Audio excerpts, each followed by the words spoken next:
Assalomu alaykum do'stlar. Bugun sizlarga o'tgan darsimiz mavzusi bir o'zgarguvchisi bor siziqliq tengsizlik. Endi bunday narsa bir o'zgarguvchisi bor siziqliq tengsizlik degan nima? Bu o'zi nomidan kelib chiqadi. Bir o'zgarmasi bor yoki bir o'zgarguvchisi bor deydi. Ham siziqliq tengsizlik. Qiyinliqda mana misol yozib ko'raylik. 3x plus 1 cho'ng 7 dan 3x qo'shilgan 2y cho'ng 4 dan x y kichik 0 dan bu tengsizliklarni nomlarga atab ko'raylik. Bu bizda bir o'zgarmasi bor siziqliq tengsizlik.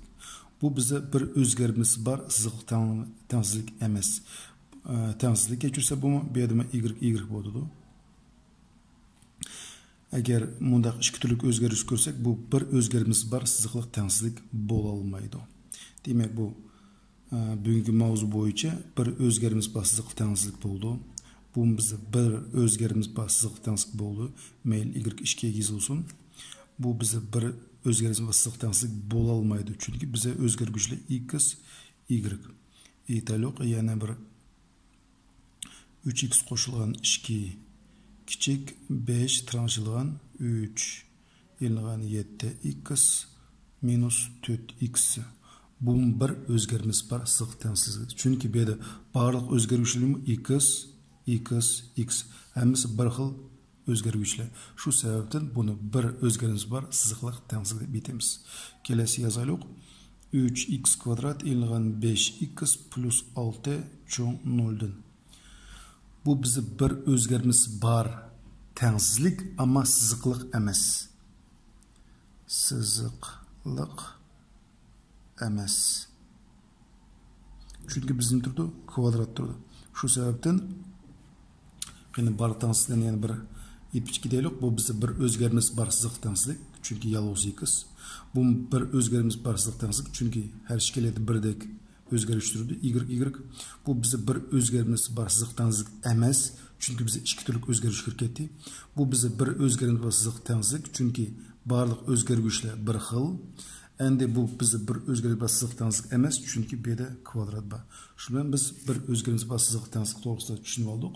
Endi undaqda shu bir o'zgarmasi bor siziqliq tengsizlikni qanday qilishimiz? Bundaq misollardan boshlaylik. 3x qo'shilgan 1 cho'ng 7 dan bu tengsizlikni qanday ishimiz? Uning uchun 3x ni yozamiz, tengiz belgisini qo'yamiz, bir sonni o'ng tarafga o'tkazamiz. Demak, 7 ni oldiga ko'chirib, plus 1 o'ngga o'tganda minus 1 bo'ldi. 3x ni ko'chiramiz, tengiz belgisini qo'yamiz, 7 dan 1 olsak 6. Endi x ni tepish uchun biz 6 sonni nima qilamiz? 3 ga bo'lamiz. Shunda x cho'ng 6 3 bo'lsa qancha? 2. Bizda javobi chiqdi. Ben bu cevabını sana okudu göstereyim. Siz hoş ve siz mıdım? Kabulmalı. Endi iki sanını belgileyme.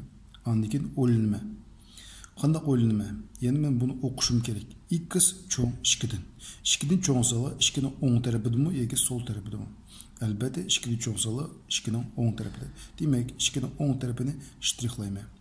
Endi cevabını yazma. Şimdi cevabı bu ştrihinin sol tarafı kaçı bile başladı? 2 bile. O'ng tarafi qayerga ketdi? Chekizlik ketdi. Javobi 2 dan plus chekizlikcha.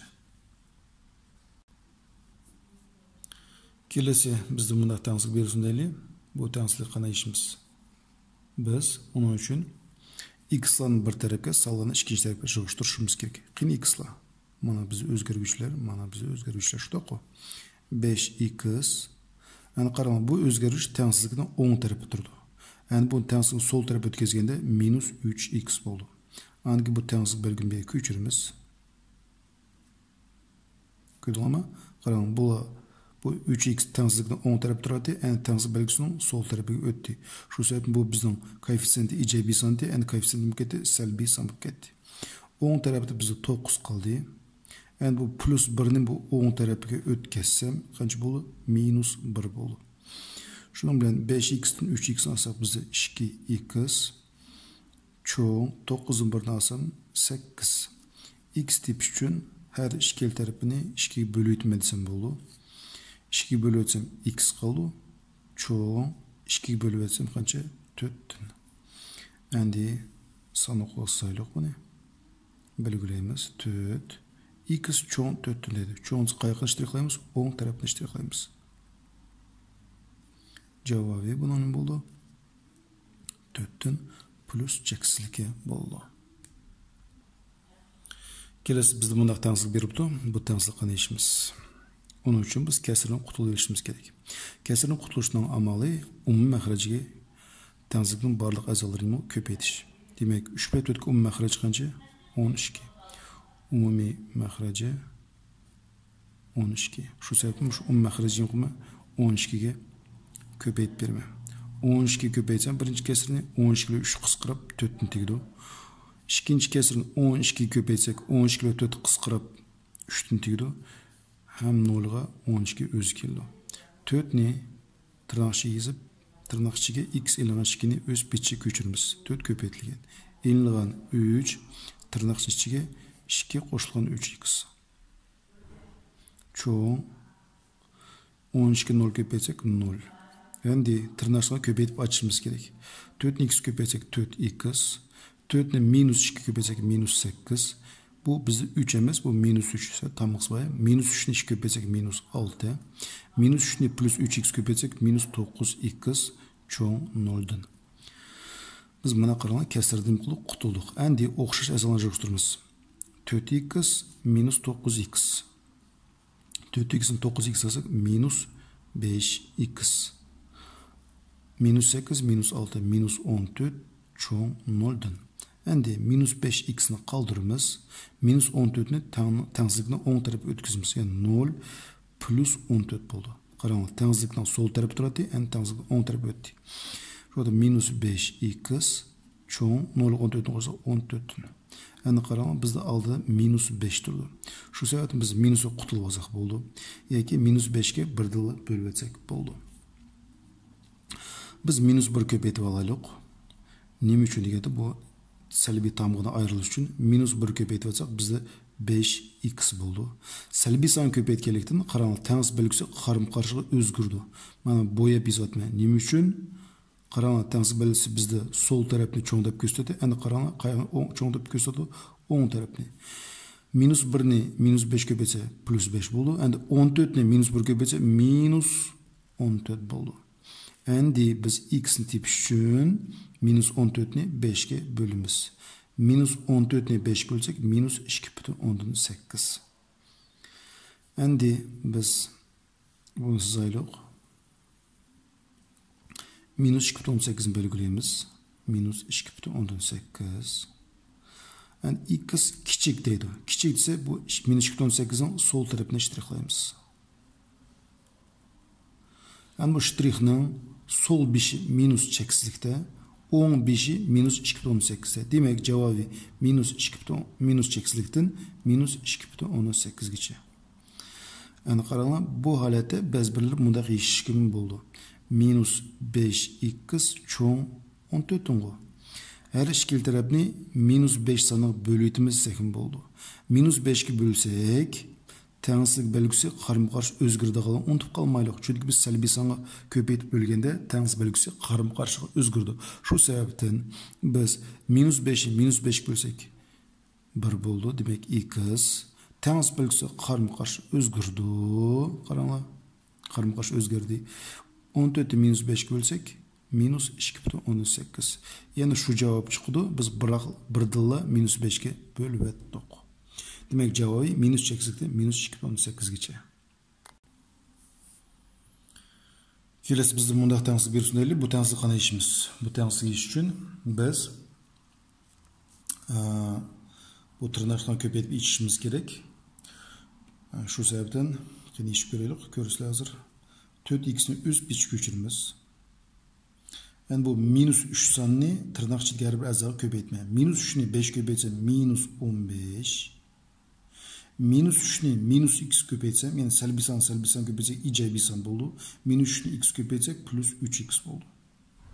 Endi tengsiz belgisini qo'yamiz. 5'ni tırnaq ichidagilarga faqat.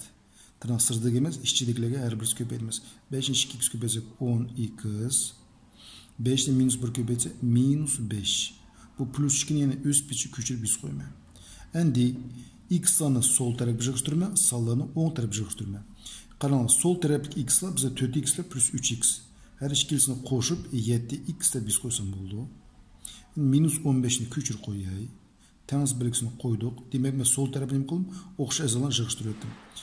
O'ng taraf o'xshash azolar qilishib, bizda minus 5 bilan plus 2. Demak, 10x ni o'z pechi ko'chirib qo'yaylik. Minus 5 plus 2 minus 3 bo'ldi. Endi bu x sonini sol tarafga, sonlarni o'ng tarafga yig'ishtirma. Yani o'zgaruvchi ularni sol tarafga, turoq sonlarni o'ng tarafga yig'ishtiramiz. Qiynoqda 7x ni yozamiz. 10x ni sol tarafga o'tkazsak minus 10x bo'ldi. Tangs belgisini qo'yamiz. Minus 3 sonini yozamiz. Minus 15 ni o'ng tarafga o'tkazsak plus 15 bo'ldi. Qaytlaymiz. 7x ko'chadik. O'ng tarafidan so'ng tarafga o'tkazganda minus 10x bo'ldi. Sababi bu koeffitsient ijobiy son. Tangzlikning o'ng tarafda turadi. Endi tangzlikning sol tarafga o'tganda koeffitsient mukaddi salbiy son. O'ng tarafda biz minus 3 qoldi. Minus 3 ni ko'chadik. Minus 15 ni tangzlikning sol tarafida o'ng tarafga ko'chirganda plus 15 bo'ldi.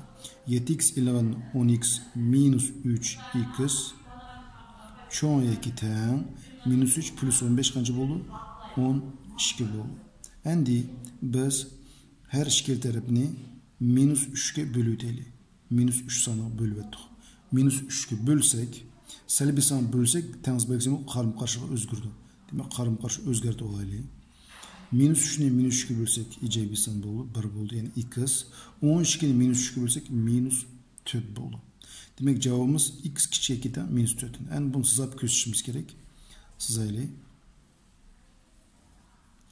Biz 4 ni bo'yaymiz. Chunki bizda tang bor bu yerda. 4 ni yozamiz, minus 4 ni. Endi o'qiymiz. X kichik yoki tang. O'qilish qaranglar. Kichik yoki tang. Kichiksi sol tarafni shtrixlaymiz. Endi bu shtrixning sol bishi minus cheksizlikda. O'ng bishi 4 bilan oyoqlashyapti. Demak, javobini yozamiz. Minus cheksizlikdan minus 4 gacha. Tik tirnoqcha. Endi kelasi do'stlar, biz qo'shtangizni yechib ko'raylik. Bundaq bir oddiy qo'shtangizni bersin deylik. X qo'shilgan 3 cho'ng minus 1 dan kichik 4 dan. Buni qo'shtangizni qanday ishimiz? Onun için biz o'tirdagi 3 sonni har ikki tarafga qarama-qarshi tarmoq bilan o'tkazamiz. Minus 1 plus 3 minus 1 dan qish o'tganda minus 3 bo'ldi. Tangs belgisi qo'yamiz. X 4 minus 3. Shuni nima qildik biz? Bu 3 sonni tangzlikni har ikki tarafga o'tkazdik. O'tirdi, yolg'iz x qoldi. Ya'ni hisoblaymiz. Minus 1 minus 3 minus 4 bo'ldi. X 4 3 1. Shundan javob qancha bo'ldi? Javobi minus 4 dan 1 gacha shtrixlab qo'yamiz. Minus 4 dan 1 gacha deb bundaq yozib qo'ysak bo'ladi. Kelasi bundaq qo'shtangizni yechib ko'raylik. Minus 2,7 cho'ng yoki tang minus 3 dan kichik 5 dan. Onun uchun nima qilaman? Bu minus 7 ni minus 3 ning ham 5 ning qishiga o'tkazibman. Ya'ni tangzlik ikki tarafiga. 2 qoldi yolg'iz. Cho'ng yoki tang kichik. Endi bu minus 7 ni minus 3 ning qishiga o'tkazsam, shu minus 3 plus 7 bo'lib o'tadi. O'ng tarafga o'tganda 5 plus 7. Shu yerda minus 7 har ikki tarafga plus 7 bo'lib o'tkazamiz. Hisoblaymiz. Minus 3 plus 7 4 bo'ldi. Tangs belgisini qo'yamiz. O'tirdi 2 qoldi. 5 ketni qo'shsak 12. Endi bu 2 ni qanday qutilma? Bularni hammasini bir-birlab 2 ga bo'limi. Shu chaqda 2 ga bo'lsak 4 ni 2 ga bo'lsak 2. O'tirdi biz y qoldi. 12 ga 2 bo'lsak 6. Javobimiz chiqdi bizda. Minus javob 2 dan 6 gacha 2 ni o'z ichiga olgandiki. Uni qanday 2 ni bo'yaymiz. Chunki bizga tang belgisi bor. 6 ni ochiq qilamiz. Tang yo'q bu yerda. 2 6. 2 dan 6 gacha shtrixlaymiz. Javobi 2 dan 6 gacha. Ya'ni 2 ni o'z ichiga olgan. Kelasi bunda tangzlik kasrni beribdi. Bu hech qanday qiyin emas. Al ben kasrni qutulish uchun Biz 5 köpeyteylik. Bir-birlep 5 köpeysek 0 boldu. Tens belgisini koymiz. 5 köpeysek bu 5 ile 5 kısqırap 2y plus 1 kaldı. Oң tarafını 5 köpeysek 20 boldu. Endi bu plus 1 sanını her ikili tarafga minus 1 qilib o'tkazilmaydi. 2y. Mana tengizlik. Qaranglar. 20 minus 1 plus 1 yo'q, so'ng o'ng tarafga o'tdi. Plus 1 so'ng tarafga o'tkazaylik 0 minus 1 bo'ldi. 0 minus 1 va minus 1 o'tirdi, 2y qoldi. O'ng tarafda 19 qoldi. Endi bir-birlab 2 ga bo'laymiz. 2 dan qutulish kerak. 2 ga bo'lsak minus 0.5 bo'ldi. Y bo'ldi. 19 2 ga bo'lsak 9.5 bo'ldi. Endi hisob belgilsak bu bizde kesin bo'ldi. Minus 0.5 dan 9.15gacha. Ya'ni 0.5 va 9.5 sonlarni nima qildi? O'z ichiga oladi. Javobi minus 0.15 dan chekit 5 9.15gacha. Hörmətli dostlar, bizde metinde ba'zi mana keldi. O'sha tengizlik berilib, eng cho'ng va eng kichik butun son tipini deydi. Onun uchun biz nima qilamiz? Berilgan tengizlikni yechib olamiz. Berilgan tengizlikni yechib, bunda oxirgi javobigacha nima qilishimiz kerak? Kelishimiz kerak. Oxirgi javob kelgandan keyin, undan keyin biz bu savolga javob bersak bo'ldi. Endi eng cho'ng va eng kichik butun sonini qana topamiz. Italiq meni oldingi chiqqan tengizliklarim mana bu 2dan plus cheksi bo'lgan sonlarni nima qildi? Qabul qildi. Bu yerdagi eng cho'ng son bizde belgisiz. Çünkü bu plus cheksiz ketdi. Eng kichik bütün son eng kichik bütün son bu yerda qancha? 3. Nimishki 2 ni ilishib bo'lmaydi. Sevishik ochiq bize 2 ning keyingi bütün son qancha? Bizde 3. Yani bu aralıqda eng cho'ng bütün son bu bizde plus cheksizlikda. Demek biz bilmaymiz o qancha. Yani eng kichik bütün son bu yerda qancha? 5. Chunki 4 ni ilishga bo'lmaydi. Yani eng cho'ng bütün son bu o'ng tarafda, eng kichik bütün son bu sol tarafda. Sebise o'ng qarab sonlar o'sidi, so'l qarab kemaydi. Demek cho'ng sonlar o'ng tarafda, kichik sonlar sol tarafda. Endi bu yerda bu aralıqda eng cho'ng bütün son minus 2 ning oldidagi eng cho'ng bütün son qancha bizda? Minus 3 bo'ldi eng cho'ng bütün son. Endi eng kichik bütün son bu sol tarafda. Sol taraf nima bo'ldi? Minus cheksiz. Demak, eng kichik bütün son bu aralıqda yo'q bizda. Yo'qmi? Siz qo'yganim yo'q. Bilmaymiz. Kelesi bu aralıqda eng cho'ng bütün son bu bizni 4 deb yozamiz. Nimishki 4 bo'yalgan kechirsa minus 4. Minus 4 ni ilishga bo'ladi degan so'z. Agar bu 4 sonimiz bizda ochiq bo'lgan bo'lsa, mundaq bo'lgan bo'lsa, eng cho'ng bütün son qancha bo'ladi? 3. Sebebi bu ştrixning teshig'i chiqib ketmish kerak. Yani minus cheksizlikda minus 4 aralıqda, yani bu aralıqdaki eng cho'ng bütün son minus 4. Eğer bunaq sızılgan bo'lsa, bu aralıqdaki eng cho'ng bütün son qancha bo'ladi? 3 bo'ladi. Çünkü bu 4'lar nima qiladi? Oyoqlashi o'rtada. Bir de eng kichik bütün son bize aniqlanmagan, yani bu minus cheksizlikda. Kelesi bu hisobda bu aralıqdaki eng cho'ng bütün son bizde eng cho'ng arabız o'ng tarafda. Birini ilishib bo'lmaydi. Birini oldigi bütün son qancha? 0. Yani eng kichik bütün son eng kichik bu sol tarafda minus 4 ilishib bo'lmaydi. Minus 4 ning keyingi bütün son qaysi? Yani bu shtrixdagi, bu aralıqdagi, yani minus 4 ning so'ng tarafga o'tmaymiz, sababi shtrix yo'q. Birini o'ng tarafga o'tmaymiz, sababi shtrix yo'q. Faqat bu shtrix bayagiga qaraymiz. Eng kichik bütün son qancha bo'ldi? Minus 3 bo'ldi.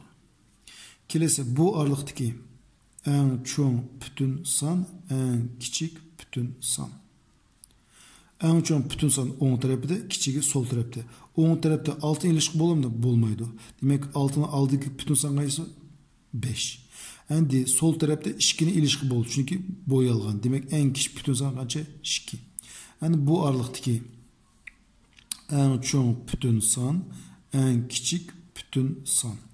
En çoğun bütün san demek bu minus 0.5 ve 9.5'in arasındaki en çoğun bütün san 9. Yani bu aralık 9. 9.5'in kinkisi 10. 10 ilişki bulmaysa 10 ştrihinin tişe çıkıp 5 ştrihlanmagan. Demek en çoğun bütün san bize 9. En küçüğü ne oldu? 0 oldu. Sebebi minus 0.5'in büyüğü de minus 1 ba, büyüğü 0 ba. Minus 1'ini alamayız. Sebebi ştrihinin tişe çıkıp biz ştrihinin içindeki asanlığa ilişkimiz gerek. Şimdi muştak soğulağı muştak cevap veremez. Kelesi bunda hesap minus x plus 7 x'nin qanaq mənası da icabi san boldu. Qarаңlar. Onun için minus 2x plus 7'ni köçürümüz. Sebebi ise icabi san. Qarаңlar. Mana 0. 0 icabi san emas, salbi san emas. 0'dun çoğarak salla bulayımız icabi salla. Plus da bir koy icabi. İcde biz koy. Yani tam olsa icabi salla. 0'da kiçik salla bu minus. Yani qana salla salbi salla. Salbi salla. Demek minus 2x plus 7 x'nin qanaq mənası icabi san boldu dese 0'dan çoğ deymiz.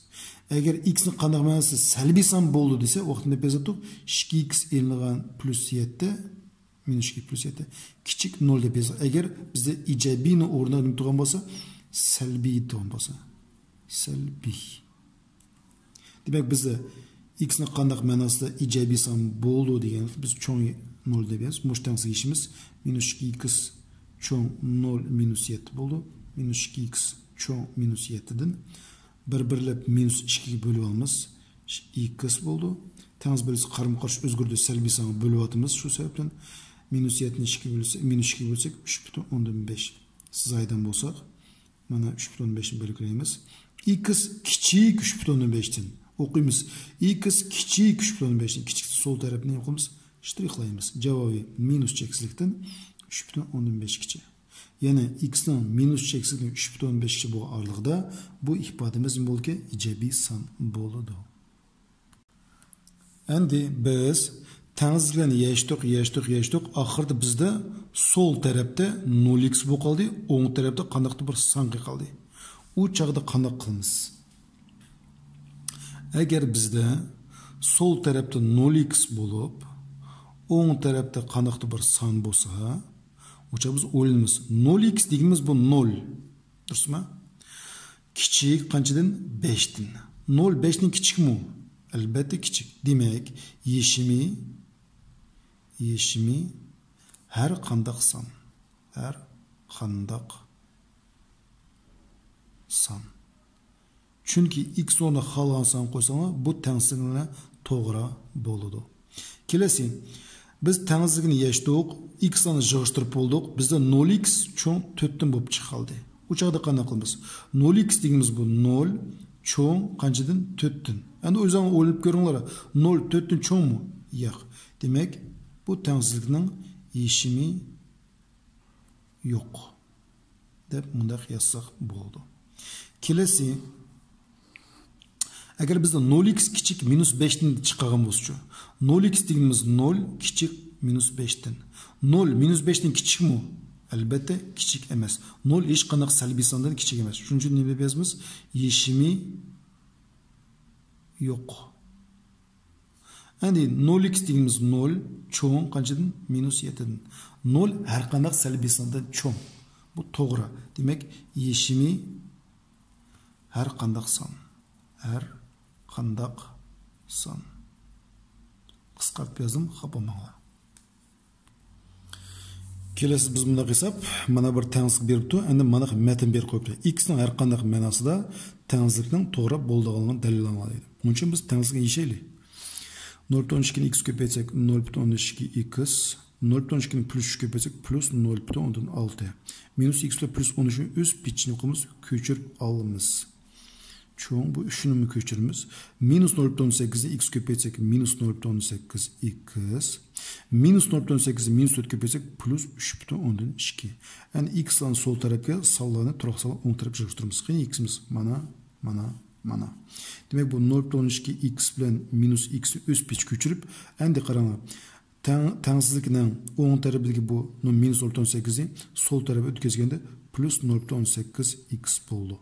Tengsiz belgisini koyduk. Yani bu tengizlikten qarаңlar. Minus 0.12 x ve minus x sol tarafı turadi. Şu sebepten o tam kısmı özgertmedi. Mana özgermedi. Şundaq. Endi bu tengizlikten oң tarafından solga ötközü üçün plus 0.8 x boldu. Oң tarafta nim kaldı biz 3 kaldı. Hem 3,4 kaldı. Endi plus 0.6 oң tarafı ötkende minus 0.6 boldu. Plus 13 minus 13 boldu. Qani joğuşturaylı. 0.12x minus x minus 0.18x bolsa bu minus 1 tal şunda ko. Minus 0.18x plus 0.8x qancha boldu? 0 boldu. Qarab qarşısına qo'shsa 0. Demek 0x chiqdi. Cho'ng, ani hesaplaymiz. 3 qo'shgan 3,4. 6,4. 6,4'ün 0,6'dan alsak biz qildi 4,5,8. 5,8'den 13'ünü almışız. 5,8'den 13'ünü alsak biz qancha qildi? 7,2. Minus 7,2 qaldı. Şu cəhət 0x çoğun minus 7,2'den boldu. Yani qarаңlar. 0x degimiz biz 0 çoğun. Bu biz qanaqsan? Selbi san. Minus 7,2 durusma? Bu bizde selbi san. Selbi. 0 sanı selbi sandan çoğun mu? Elbette mi? Çoğun. Demek x'nin her qandaq mənası da tengsizlik orunlanıdı. Sözün qısqartып yazdım xabamaqla. 0 sanı selbi sandan çoğun. Demek x'nin her qandaq mənası da tengsizlik orunlanıdı. Yani bizim kelesi hesabımız x'nin qandaq mənası x ilğan 7 ifadesi 3x qo'shgan 8'den artıq bolmaydı. Demek iş üçün x ilğan 7'ni yazdım. Bir 3x plus 8 yazayım. Artıq bolmaydı degen söz bu kiçik degenini bildirdi. Yani artıq bolmaydı degen sözün mənası əsli. Bu kiçik yoki tang degen bildirdi. Eğer kiçik bol degen biz kiçik belgi qo'ydik. Artıq degen söz Muştan tang bo'lishi mümkün hem kichik bo'lishi mümkün deb ikki turlik ma'noni aytadi. Aytaylik, bizga chelakni berdi, chelakka 5 litrdan ortiq suv ekemaydi aytadi. Demak biz 5 litr ekesak bo'ldi, 4 litr ekesak bo'ldi, 3 litr. Bizda shu chaqda biz 5 dan yuqmasga oshmishimiz kerak. Yana eng ko'p 5 litr.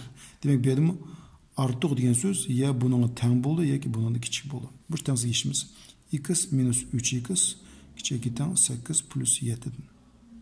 Minus 3x boldu. Ise oң taraftan sol tarafga minus 3x boldu. Demek plus 7 bu minus 7 bir yana plus 7 boldu. Endi minus 2x kichikdan 15'den. Biz agar 2x kichikdan 15'den bo'lgan bo'lsa, biz bir-birlab 2 biledik. X kichik 7,15'den deb yazatdik. Ama bize selbi san bo'lganlikdan biz minus 2'ga bölemiz. Bu yerda x bo'ldi, tengsiz belgisi qarama-qarshiga o'zgardi. Qarang, bu yerda o'zgarmadi. Agar biz ijobiy san bo'lsak o'zgarmaydi, salbiy san bo'lganda o'zgardi. Minus 7,5 bo'ldi. Sizaymiz, belgilaymiz, bo'yaymiz. Nima uchun bo'yaymiz? Tamba minus 7,5. X cho'nsa o'ng tarafini shtrixlaymiz. Javobi minus 7,5 dan plus chekslikcha bo'ldi. Bizde kelesi metni hesap. Metnisi buna deydi. Pey ilingan 3 sanının qo'shmasi 27'den artıq. Muşu sanların içinden en küçük bütün sanı tip anlaydı. Pey ilingan idaylık bir 10, 11, 12. Şuna koy. Biz bu 3 yıl san bizim belgisiz. Şu sebepten birinci sanı x deyimiz. İkinci san, üçüncü san. Yani ikinci sanı ne belgileyim ya? Qarаңlar 10, 11. Biz ona bayqabası bu 1'ge atıq. 10 qargan demek x plus 1. Üçüncü sançı. Bu üçüncü san 1'ge qaraganda, birinci san qaraganda 2'ge artıq. Şu x plus 2 deyimiz. Endi pey ilan 3 sanın qo'shindisi deydi. Demek bu 3 sanın qo'shimi x qo'shilgan x plus 1 qo'shilgan x plus 2 bu bizni birinchi son, bu bizni ikkinchi son, bu bizni uchinchi son. 27'den artıq bu çoğ 27'den. Bu tengsiz x qo'shilgan x 3x plus 3 çoğ 27'den. Barlığını 3'e bölütey. X qo'shilgan 1 çoğ 9'dan. X çoğ qanchadan 8'dan. Demek 8'in çoğ sağlaki. 8 ştrixlayma. X çoğ 8 ise 8'in 10 tarafı ştrixlayma. Endi muş arlıqdaki en küçük bütün son qancha? En küçük. Bu arlıqdaki 8'inchi bo'lmaydi. Kelesi qancha? Bize 9. Demek bu arlıqdaki en küçük bütün son bu qancha? 9. Şuna hürmetli dostlar, bugünkü dersimiz аяqlashdi. Barlarına diqqatingizga ko'p rahmat. Agar bu video qiziq bo'lsa, sizlarga foydali bo'lsa, like bosishni unutmanglar. Bu video bo'yicha qanday bir o'y fikringlar bo'lsa yoki men tarafdan bir ketkizgan bir kamchiliklar bo'lsa, kommentariyada yozishni unutmanglar. Bo'pti, xo'sh, sog' salomat bo'linglar.